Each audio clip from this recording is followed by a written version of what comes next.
Okay, hey, this is Meg here. It's been about 2 days since the last video, and this is what my bike looks like right now.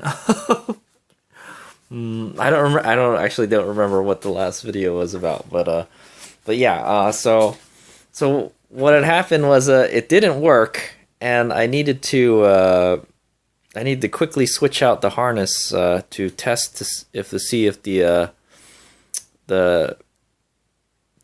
the egg rider still worked, or I didn't mess anything up when I took stuff apart, and I didn't. It worked fine. So so I got Alan on the chat yesterday, and he's been trying to help me fix this. So the NXT display is installed right now with the new harness. So what's going on here is I've got it apart for like testing. That's why the battery's like upside down and everything. And yeah, so it's been like this for a while. It looks kind of weird, but so before I tried to button everything up, I tested to see if it works, and it didn't work. And then I tried swapping it back to the old setup, and it worked. And then so the next day, Alan had me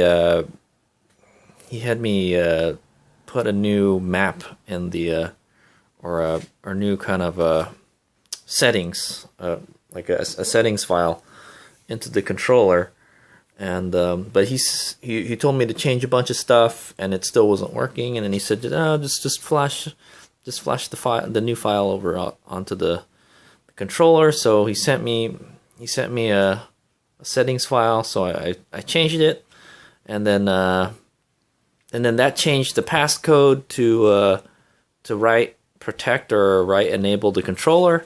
So I couldn't get in after that. After that, I couldn't like change settings or anything. Yeah, it's complicated, man. So like this is just gonna kind of be like a running vlog of like me trying to get this thing installed. And then so I said like, yeah, it's still not working. And I told him like, yeah. So I can check the when the bike is on with the back door app. I can check to see what kind of inputs and stuff there are. And I was hit when you hit the regen throttle, it should like output like something between like 1 and 4 volts or something. So I hit the regen throttle, and I could see it's moving. I can see the voltage like changing when I hit the with the regen throttle, so it works. But whenever I twist the regular throttle, nothing happens. I'm not getting any throttle input at all. It just stays the same all the time. So, and then Alan said like, yeah, I think he thinks the harness that he sent me has like a bad crimp in it or something, or there's something wrong with the harness. So he said like, okay, and then so he said like I can modify the current harness, the egg rider harness, and I didn't really want to do that. Plus I've kind of like hit the point of no return, because I forgot to save the backdoor settings for the egg rider. So like all that stuff that I programmed in there before, that I work hard to program, is poof gone. I forgot. I didn't save it. I didn't think to save it before I flashed the new file onto there. So it's gonna be hard to put it back to the old setting. It's like I'm kind of like past the point of no return. I have to get this running now. So I have to get it running with the new stuff. So, and then so today he sent me. He showed me what to do to the harness to hopefully get my bike working. He told me that I had to move a pin from one connector to another. It's this connector right here. I have a bunch of pictures I'll show you right now.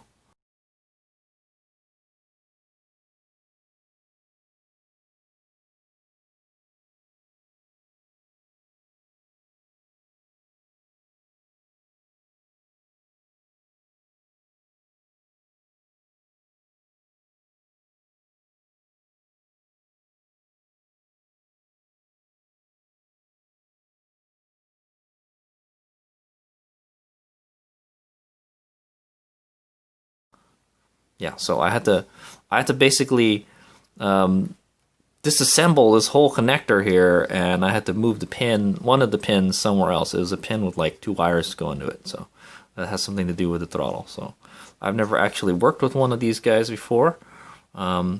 Usually when you take connectors out of a harness, all you have to do is like stick something in the hole, and then the pin will pop out. Well, apparently you have to take the shrink tubing out, and then there's like some hot glue in there to keep stuff out. There's just a lot of stuff that keeps stuff out of these connectors, so there's a lot of insulation in this.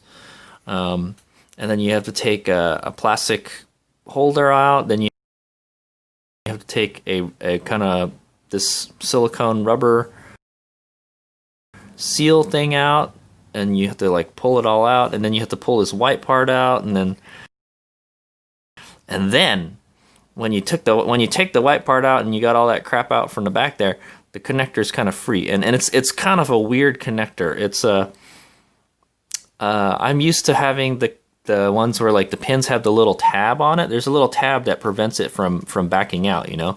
That's what locks it in place. And like if you flatten that tab, it should go out, right? Well, this one is different. This one has like this one has a plastic tab. There's a plastic tab built into the connector that keeps the pin from coming out. It's kind of weird. And then you're supposed to pry on the plastic part up, and then the pin comes out. So it's really interesting connector. It's a really nice, fancy connector. I'm not gonna lie. This is some high quality stuff. This is like modern automotive grade harness connectors. You know, I'm working with like I have a lot of kind of old 90s cars and stuff. I guess the connectors got better after that. Like after 2000, they start to look like this right here. So, and they're a lot harder to work with, but you know, it's more reliable. You know, definitely not. I've ridden my bike through some pretty tough terrain and like lots of you know, situations where it would get wet and dust and dirt, and it still looked pretty good. So this stuff works really well. So yeah, I went and switched that pin over, and I'm just waiting on Alan to double check my work, and then I'm gonna ask him, hey, so if I plug this in now, I know it should work, right? It should work, and it shouldn't break my controller, because he told me that if I plug the egg rider harness into the NXT display the way it was before, it'll blow something up. That's how he pointed it out. So, and then now he's saying, well, if you switch this pin on the egg rider harness, then you can go ahead and plug it in. I'm like, okay, but he told me not to plug the other one in. So, you know, Ace Omega only knows so much stuff about this. So, you know, I'm not expert at this, and I was hoping it was going to be more like, you know, plug and play, but I'm having to do lots of troubleshooting to get this thing working. So, it's a shame. The bike was working great with the old setup, you know, the egg rider setup. It was working. I had got it to a point where it was running pretty well, except you can't change stuff with it and stuff right away. And that's what I didn't like about it. So hopefully I can get this working to the same point and better than the egg rider. That's what I'm hoping for. That's, you know, easy means of changing, you know, settings in the controller via this, you know, graphical user interface. So, I mean, I did verify that the screen does work. The NXT display does work, because I can change the miles per hour to kilometers. I found that's the only thing that works on the screen. Everything else does not function. So that's a bummer. Also, actually, the state of charge works too. So, all right. So yeah, that's where I'm at today. So I guess the next video will be like when I plug in the new harness. I've got it at a point right now where I can easily swap the harness and stuff. That's why the bike looks like this. There's just wires hanging out all over the place. It's so annoying. I know. I don't like the look of it at all, dude. It's just stuff hanging out all over the place. Hopefully it will not be like that by the end of the day. All right, here's me go.